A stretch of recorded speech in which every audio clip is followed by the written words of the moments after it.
During the same production period as the Marvel vs. Capcom series, Capcom had also begun working on another series of fighting games that would pit their Street Fighter franchise against characters from their longtime rival SNK. Back in 1998, the Japanese magazine Arcadia did a cover spotlighting Street Fighter Alpha 3 and the King of Fighters 98, as they were both planned to release around the same time. The cover of the magazine, which read KOF vs SF, was widely misread by many fans as an announcement of a single game featuring characters from Street Fighter and the King of Fighters.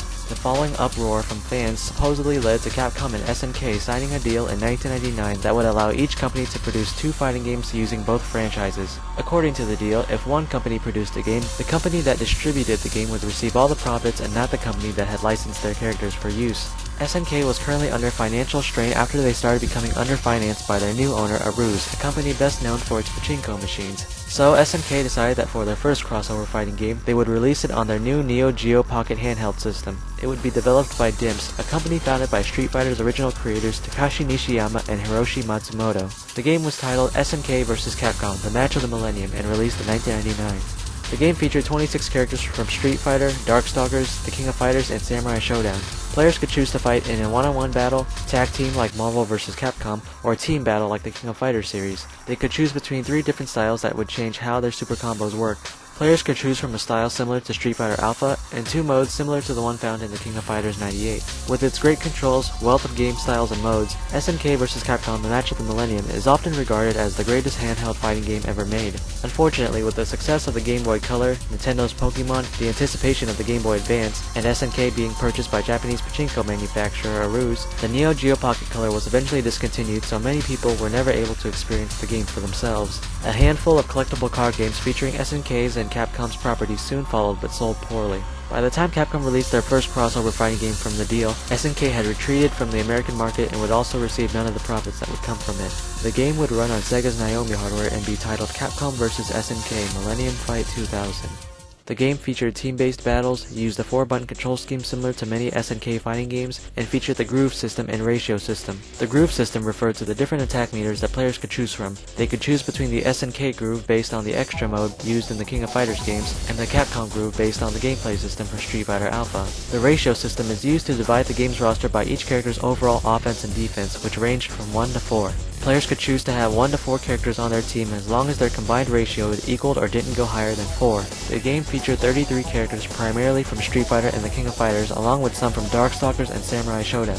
On the Capcom side was Blanca, Dhalsim, Cammy, Sakura, Ryu, Ken, Chun-Li, Guile, Zangief, E Honda, Balrog, Vega, Sagat, M. Bison, Evil Ryu, Akuma, and Morrigan. On the SNK side there was Benimaru, King, Vice, Yuri Sakazaki, Kyo Kusanagi, Iori Yagami, Mai Shiranui, Terry Bogard, Raiden, Kim Kaplan, Ryo Sakazaki, Ryuji Yamazaki, Rugal Bernstein, Geese Howard, Orochi Iori, and Nakoruru. The game was only ported to the Dreamcast in 2000 but soon received another update. Capcom vs. SNK Pro added Dan Hibiki and Joe Higashi to the game's roster, new moves for existing characters, new game modes, and unlocked everything by default. This version of the game was ported to the Dreamcast in Japan and the PlayStation in 2001, but by then Capcom would soon release a true sequel to the crossover fighting game. The game would be titled Capcom vs. SNK 2 Millionaire Fighting 2001 in Japan, and would be changed to Mark of the Millennium 2001 in other regions. Capcom vs. SNK 2 brought in more characters as well as many changes to the fighting system. Characters no longer had a specific ratio level, so the player can now select the characters and customize their ratio values. The 6-button control scheme returned along with 6 different grooves to choose from. These 6 grooves would determine both the character's super combo gauge and special techniques available to them. Each groove is designated with a letter and originated from Capcom's and SNK's other fighting games. C groove is based on Street Fighter Alpha 3, A groove is based on Street Fighter Alpha 3's Vism, P groove is based on Street Fighter 3, S groove is based on the King of Fighters 94, N groove is based on the King of Fighters 98, and K groove is based on a combination of Samurai Showdown and Garou Mark of the Wolves. The game's roster increased to 46 characters and expanded to include characters from more of Capcom's and SNK's fighting games. The Capcom side added Eagle, Yoon, Rolento, Maki, and Kyosuke from rival schools. The SNK side added Rock Howard, Ryuhaku Todo, Chang Kohan, Haomaru, Hibiki Takane, and Athena. Depending on which characters the player selected, the final boss would be either Shin Akuma or Ultimate Rugal. Capcom vs. SNK 2 is widely considered to be one of the most in-depth 2D fighting games of all time. Along with the massive selection of characters from 2 of the biggest fighting game companies, the groove system offered multiple playing styles for each character. The combination of numerous fighting game franchises into one collective fighting game was a dream come true for longtime fighting game fans. Many of the people who were turned off by Marvel vs. Capcom 2's fast-paced action enjoyed and preferred Capcom vs. SNK 2's more technique-driven game mechanics. SNK fans also got to see many of their favorite characters redrawn with new character sprites. However, it was more of a mixed reaction when it came to Capcom's characters. Instead of redrawing all of its characters, Capcom decided to only redraw the more recent characters while reinserting old character sprites from previous games for others. This made some of the characters appear washed out and lacking in detail due to their lower resolution. The game was first ported to the Dreamcast and PlayStation 2 shortly after its arcade release and added Evil Ryu and Orochi Iori to the roster, as well as the option to customize up to 2 groove systems. In 2002, the game was ported to the GameCube entitled Capcom vs. SNK 2 EO. It retained all the features included in previous ports, removed the roll cancel glitch, and added the EO system. The EO system, which stood for Easy Operation, allowed the player to perform special attacks using the right analog stick. The port suffered from terrible controls due to the GameCube controller.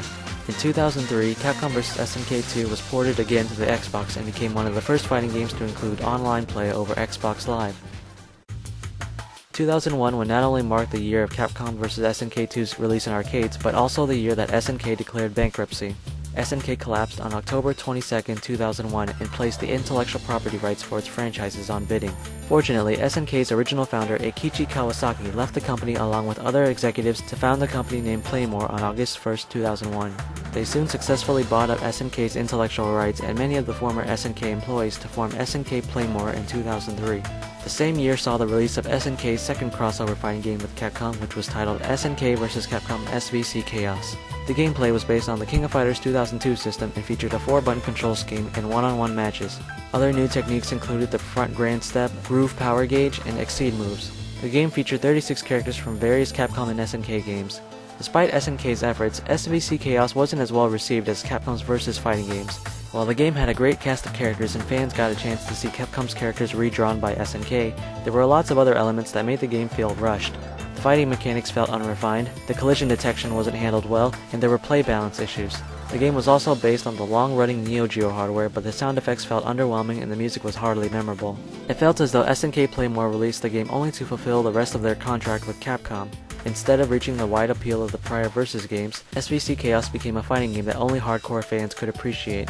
The game received a port to the Neo Geo and PlayStation 2 in 2003 and to the Xbox in 2004. One more crossover game would come from SNK, but in the form of a new collectible card game for the Nintendo DS.